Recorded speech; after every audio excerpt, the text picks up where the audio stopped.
총선을 30여일 앞두고 불법 선거운동 의혹이 잇따르고 있습니다. 선거사무소에서 소란을 피웠다 체포된 50대 남성이 선거 자금을 받았다고 주장해 경찰이 수사에 나섰습니다. 제주 지역에 처음으로 폐기물을 재활용한 발전소가 추진되면서 주민들이 환경 오염 가능성이 있다며 반발하고 있습니다. 어린이 통학 차량 사고를 예방하기 위한 세리미법이 시행된 지 1년이 지났지만 안전불감증은 여전한 것으로 나타났습니다. 제주 지방의 낮 최고 기온이 18도 안팎까지 오르면서 벚꽃이 피는 등 봄꽃 개화 시기가 빨라지고 있습니다.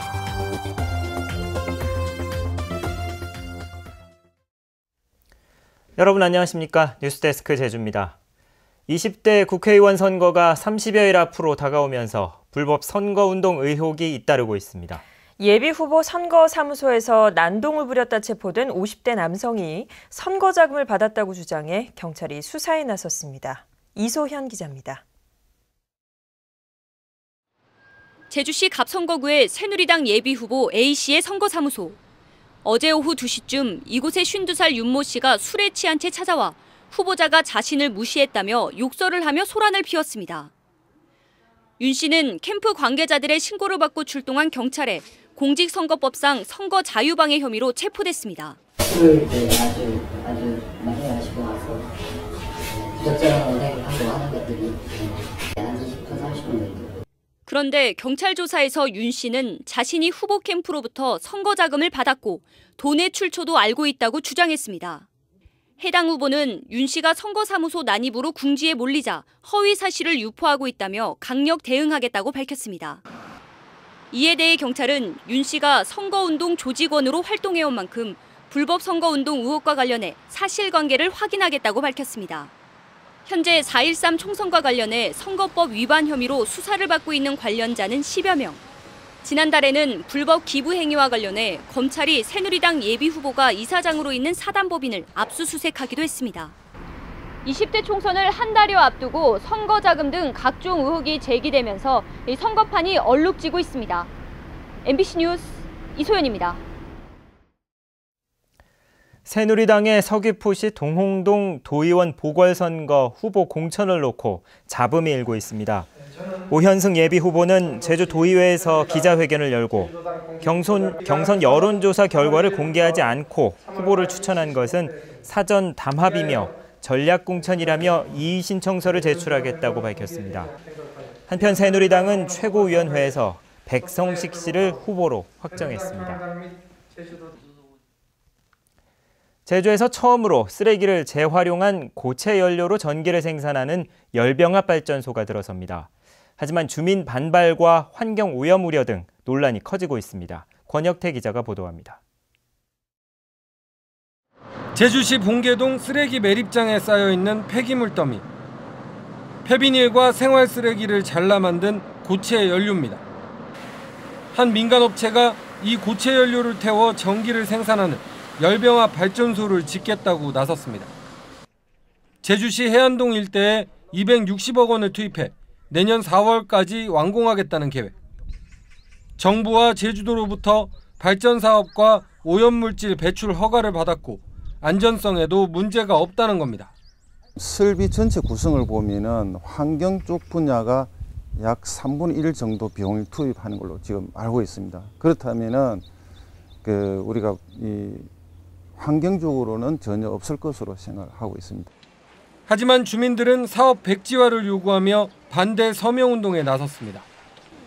반경 5km 안에 인구 밀집 지역은 물론 수원지와 정수장도 있는데 주민 동의 없이 추진되고 있다는 겁니다.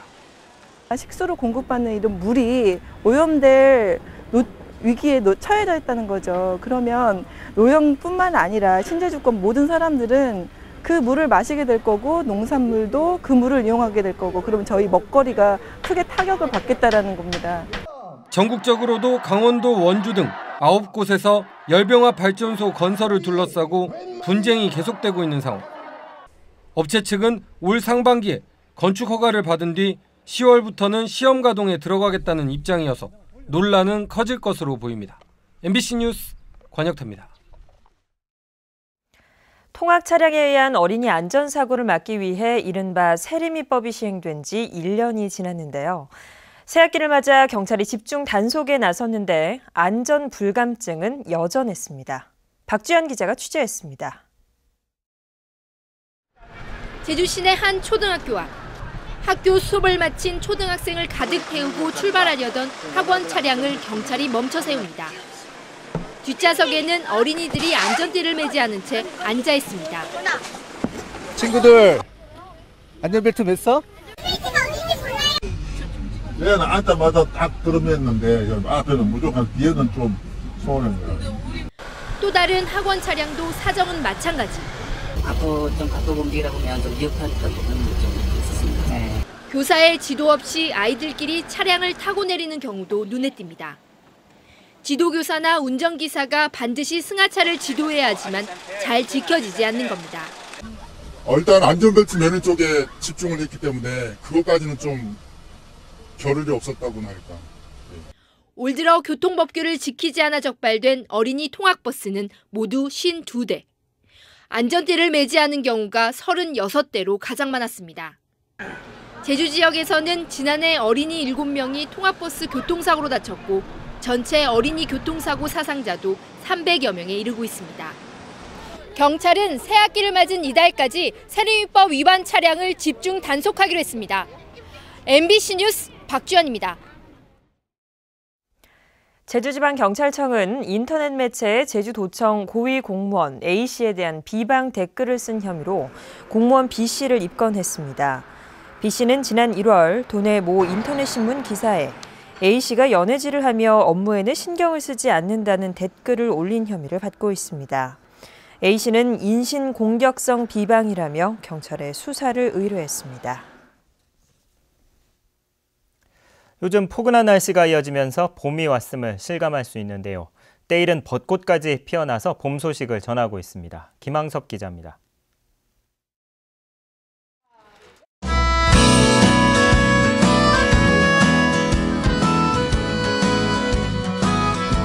담벼락 너머로 보송보송한 하얀 벚꽃송이가 맺혔습니다. 흐드러지게 핀 벚꽃들이 마치 구름처럼 펼쳐집니다. 꿀벌은 머리를 꽃잎에 묶고 분주하게 움직입니다. 예년 같으면 3월 말에나 볼 수 있는 벚꽃이 20일이나 빨리 피어난 겁니다. 또 예쁘고 벌도 보니까 좋아요. 삼방산 자락의 들판은 노란 유채꽃으로 가득 찼습니다. 화려한 자태를 뽐내는 유채꽃은 삼방산 주변을 노란색으로 물들입니다. 관광객들은 화사한 꽃밭을 배경으로 소중한 추억을 사진에 담습니다. 제주도에 오니까 너무 날씨도 좋고 유채꽃 보니까 너무 좋습니다. 꽃이 아주 노란 게 마치 이렇게 봄날의 시처럼 화창하고 아주 기분도 좋습니다. 제주지방은 오늘날 최고 기온이 평년보다 7도나 높은 18도 안팎까지 올라 4월 하순과 비슷한 날씨를 보였습니다. 지난 겨울 평균 기온도 평년보다 0.5도 높았던 데다 따뜻한 날씨가 이어지면서 봄꽃 개화 시기도 평년보다 최고 닷새가량 빨라질 것으로 보입니다. 봄이 가장 먼저 찾아오는 제주에 봄꽃들이 꽃망울을 터뜨리며 일찌감치 봄 소식을 전하고 있습니다. MBC 뉴스 김항섭입니다. 올해 4.3 추념식 시간 변경을 놓고 논란이 일고 있습니다. 4.3 실무위원회는 오늘 소위원회를 열어 추념식 일정이 대구 국제 마라톤 중계와 겹쳐 오전 11시로 1시간 늦춰달라는 KBS의 요청에 대해 유족들에게 혼란을 줄 수 있어 부적절하다고 의견을 모았습니다. 한편 실무위원회는 지난해 행자부가 변경해 논란을 빚었던 4.3 추모 노래를 없애고 식전 행사에 합창곡과 진혼물을 추가하기로 했습니다. 서귀포시 강정마을회는 오늘 제주 해군기지 앞에서 구럼비바위 발파 4주년을 맞아 기자회견을 열고 해군기지 건설의 부당성을 지속적으로 알리겠다고 밝혔습니다. 마을회는 권력에 기댄 탄압으로 밀어붙여 완성된 기지는 성난 민심에 무너질 모래성이라며 진실이 드러나 정의가 실현될 때까지 강정을 생명과 평화의 마을로 지켜나가겠다고 밝혔습니다. 서귀포시 예래동 휴양형 주거단지 공사 중단을 둘러싼 손해배상 청구 소송 재판이 시작됐습니다. 서울중앙지방법원은 오늘 버자야 제주리조트가 제주국제자유도시개발센터에 제기한 3,500억 원의 손해배상 청구 소송에 따른 첫 변론을 가졌습니다. 오늘 변론에는 양측 변호인들이 참석해 입장을 설명하고 향후 재판 일정을 논의했습니다. 오늘 오후 1시쯤 제주시 애월읍 광령리 무수천 사거리에서 차량 6대가 잇따라 부딪혀 화물차 운전자 45살 이모 씨 등 5명이 다쳤습니다.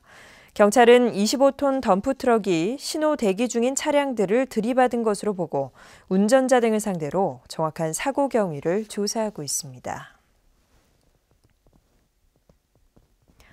오늘 오후 4시 20분쯤 한라산 둘레길 2구간을 걷던 세종시 67살 이모 씨가 길을 잃었다며 경찰에 구조를 요청했습니다.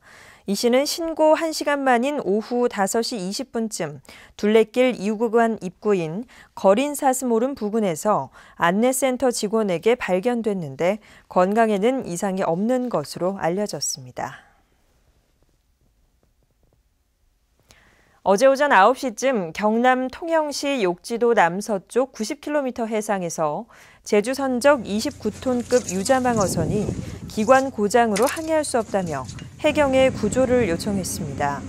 제주 해경은 300톤급 경비 함정을 보내 통영과 여수 해경으로부터 사고 선박을 넘겨받았고 선장 43살 김모 씨 등 선원 11명은 모두 건강에 이상이 없다고 밝혔습니다. 지난 겨울 언피해를 입은 감귤에 대한 실태 조사가 늦어지면서 산지 폐기가 늦어지고 있습니다. 제주도에 따르면 지금까지 감귤 산지 폐기에 4,200여 농가가 2만 5천 톤을 신청했지만 현장 조사 인력이 부족해 20% 정도만 확인됐습니다. 이에 따라 산지 폐기 농가에 보상금을 지급하는 데에도 시간이 걸릴 것으로 보입니다.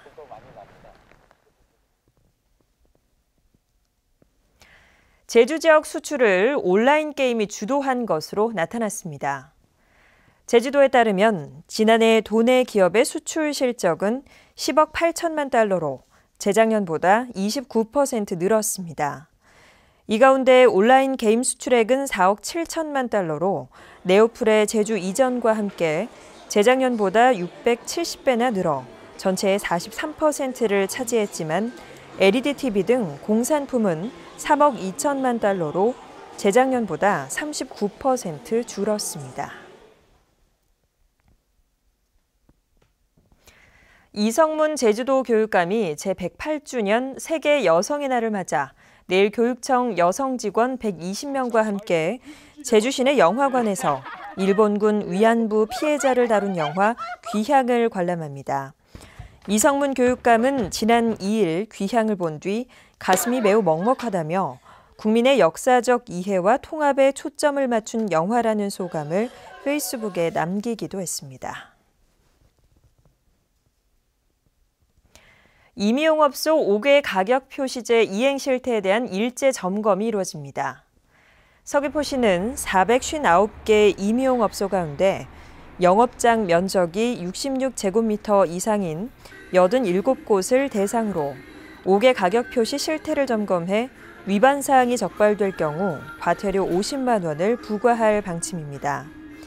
올해부터는 임의용업소에서 제공하는 부가 서비스 중 추가 비용이 발생할 수 있는 사항에 대해서도 출입문 주변 외벽과 창문 등에 게시해야 합니다. 제주시 젊을 자연휴양림의 봄의 전령사로 불리는 복수초와 변산 바람꽃이 만개해 탐방객의 발길이 이어지고 있습니다.